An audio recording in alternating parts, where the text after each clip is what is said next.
I am BC Jain. बच्चों, आज अपन जो है आपको ट्रिग्नोमेट्रिक त्रिकोणमितीय फलन जो कि 11th क्लास के अंदर चैप्टर नंबर 3 है, 3rd चैप्टर के अंदर ट्रिग्नोमेट्रिक फंक्शन है बच्चों। तो मैंने आपको कहा था कि पार्ट फर्स्ट मैंने आपको डाला जो कि फॉर्मूले का था, पार्ट सेकंड के अंदर मैंने आपको डाला फॉर्मूले का सेकंड पार्ट, और पार्ट थर्ड के अंदर डाला जो इंपॉर्टेंट फॉर्मूले थे।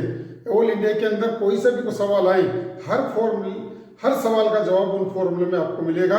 बच्चों, आज अपन ले रहे ट्रिग्नोमेट्री का पार्ट 4। तो बच्चों, आज का टॉपिक है trigonometric function part 4। 11th class में तो आपके यूज हो गए होगा, साथ के साथ 12th क्लास के अंदर जितने भी इंटीग्रेशन डेरिवेटिव के चैप्टर है उसके अंदर इसका यूज होगा, जी मेंस, IIT, NDA। जैसा कि बच्चों आपको पता है अभी जो फॉर्म भरे जा रहे हैं 9 तारीख लास्ट है NDA की, और अदर ऑल इंडिया की जितने भी कंपटीशन है, चाहे वो बिट्स प्लानी का हो, धीरू भाई अंबानी का हो, VIT का हो, क्या नाम आपके पास JP का हो, किसी का भी हो, किसी भी कंपटीशन का फॉर्म हो, अभी सब फॉर्म निकले जा रहे हैं जो 11th और 12th बेस पे हैं। बच्चों, ओलंपियाड मैथमेटिक्स का लो, चाहे किसी का भी लीजिए, हर एग्जाम में आपको ये टॉपिक मिलेगा। फर्स्ट पार्ट पढ़िए, सेकंड पार्ट को पढ़िए, थर्ड पार्ट को पढ़िए, फिर इसके बाद आप फोर्थ पार्ट को पढ़ेंगे बच्चों। तो आज जो है, आज अपन ने जो फॉर्मूले पढ़े उनसे रिलेटेड सवाल अपन कर रहे हैं, क्वेश्चंस अपन करेंगे बच्चों।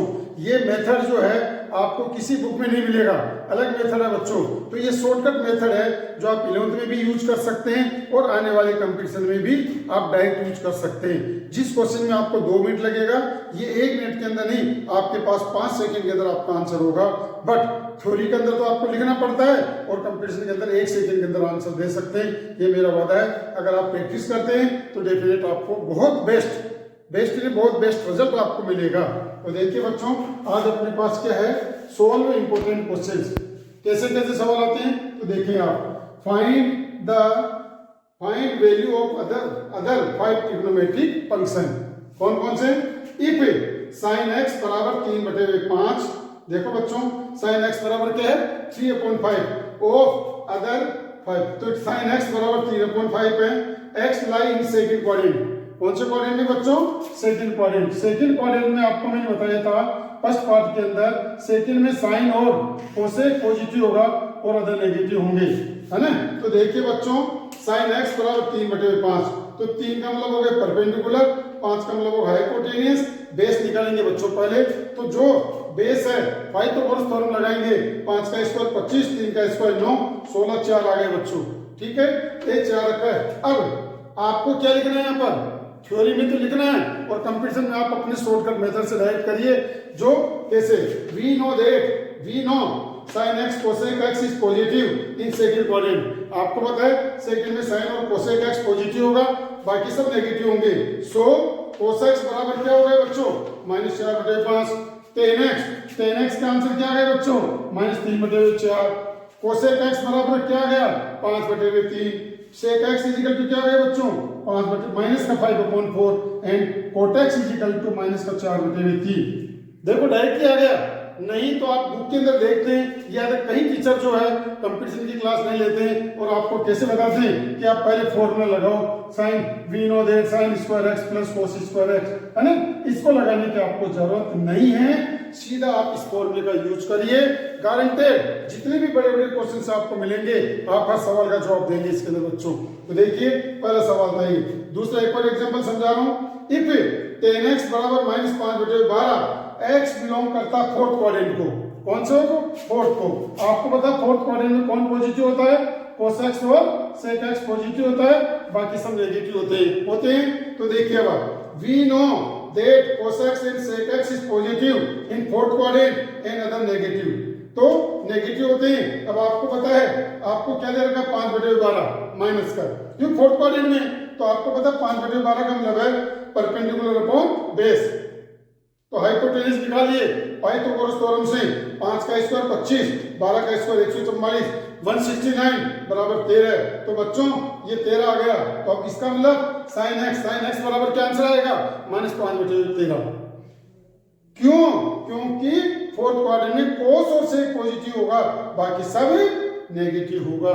तो ये आंसर देखो, sin x बराबर -5/13, cos x बराबर 12/13, sec x equal to 13/12, cosec X is equal to 13/-5 cot X is equal to -12/5। तो देखो बच्चों, कई बच्चे कंफ्यूज में रहते हैं, सर माइनस यहाँ लगाऊं, यहाँ लगाऊं, यहाँ लगाऊं। तो देखो आपके पास जैसे -12/5 है, बीच में रहने दो, या -12/5 लिखो या 12/-5 लिखो, तीनों ही कंडीशन एक ही है। बच्चों कंफ्यूज में आपको पढ़ने की जरूरत नहीं है। तो सर मैंने ऐसा लगा दिया, कोई बात नहीं, ये भी राइट है, ये भी राइट है, ये भी राइट है, इसीलिए कहीं पर भी एक साइन लगाना है। तो देखो आपने शॉर्टकट मेथड देखा, सीधा आंसर आ रहा आपके पास। तो बच्चों इन्हीं सवालों को करने के लिए प्रैक्टिस करना है। तो आपको मैं प्रैक्टिस क्वेश्चन डाल रहा हूं बच्चों, आप प्रैक्टिस करें इन सवालों की। cos x बराबर -1/2 x थर्ड क्वाड्रेंट में, थर्ड में tan और cot पॉजिटिव होता है, बाकी सब नेगेटिव होता है। cot x 3/4 थर्ड क्वाड्रेंट में, sec x is equal to 13/5 x fourth quadrant में। तो फोर्थ क्वाड्रेंट में है तो अदर वैल्यू ज्ञात करनी, जैसे अपने ज्ञात किए बच्चों। तो प्रैक्टिस के लिए मैंने आपको ये 5 क्वेश्चन दिए हैं, पांचों टाइप के अलग अलग। तो आपको बोर्ड में परीक्षाओं में ऐसा मिल सकता है, ऐसा भी लिखा हुआ मिल सकता है। जैसे ये π/2 से पाई, इसका मतलब सेकंड क्वाड्रेंट, पाई से लेके 3π/2 थर्ड क्वाड्रेंट है बच्चों। तो इस तरह से ये 5 क्वेश्चन दिए हैं जो आपको करने हैं। Similar question number 2, if cos x बराबर -3/5 तो n पाई से और 3π/2, इसका मतलब x थर्ड क्वाड्रेंट में, तो बाकी इसकी वैल्यू फाइंड आउट करो। sec x - tan x upon cosec x plus cot x। तो बच्चों प्रैक्टिस करो, इसका आंसर अच्छा आएगा आपके पास। करके देखना इस मेथड से, कितना इजी सवाल है। बाकी आप फॉर्मूले का यूज करेंगे लंबा पड़ेगा, ये शॉर्टकट मेथड है, कहीं पर भी यूज कर सकते हैं, लेकिन लिखना पड़ेगा अपने को, ठीक है। sin थीटा बराबर 3/5, थीटा बिलोंग करता है सेकंड क्वाड्रेंट को। tan फाई बराबर 1/2, पाई बिलोंग, ये फाई जो है ये थर्ड क्वाड्रेंट में है। तो बच्चों बताओ 8 tan theta minus √5 sec phi की वैल्यू क्या होगी। बच्चों आप इसको सोल्व करेंगे तो आपका आंसर आएगा -7/2। नेक्स्ट क्वेश्चन नंबर 4 है, sec x बराबर √2 है, x बिलोंग करता है थर्ड क्वाड्रेंट को, थर्ड में। तो बताओ 1 + tan x plus cosec x upon 1 + cot x minus cosec x की वैल्यू क्या होगी। बच्चों इसका आंसर आएगा -1। तो बच्चों इस टाइप का आप देखिए, एनडीए का कोई भी कंपटीशन का पेपर उठा के देखेंगे तो आपको ये सवाल मिलेगा। तो बच्चों आप प्रैक्टिस करें, फिर भी कोई प्रॉब्लम आई है कमेंट्स बॉक्स में डालिए, मेरे को फोन करके पूछ सकते हैं। लेकिन कोई भी प्रॉब्लम आपकी नहीं रहनी चाहिए, ये गारंटी है आपको हर चीज मिलती रहेगी, कहीं कुछ करने की जरूरत नहीं पड़ेगी, कहीं पैसा लगाने की जरूरत नहीं पड़ेगी आपको। बच्चों मेहनत करिए, ये प्रैक्टिस क्वेश्चन डाले हैं, इनके आंसर लिख दिए, और ज्यादा से ज्यादा अपने जिसको भी सेंड करना हो करिए, बताइए, ताकि आपको और इंपॉर्टेंट क्वेश्चन मिलते रहें। तो लाइक और सब्सक्राइब करते रहे बच्चों।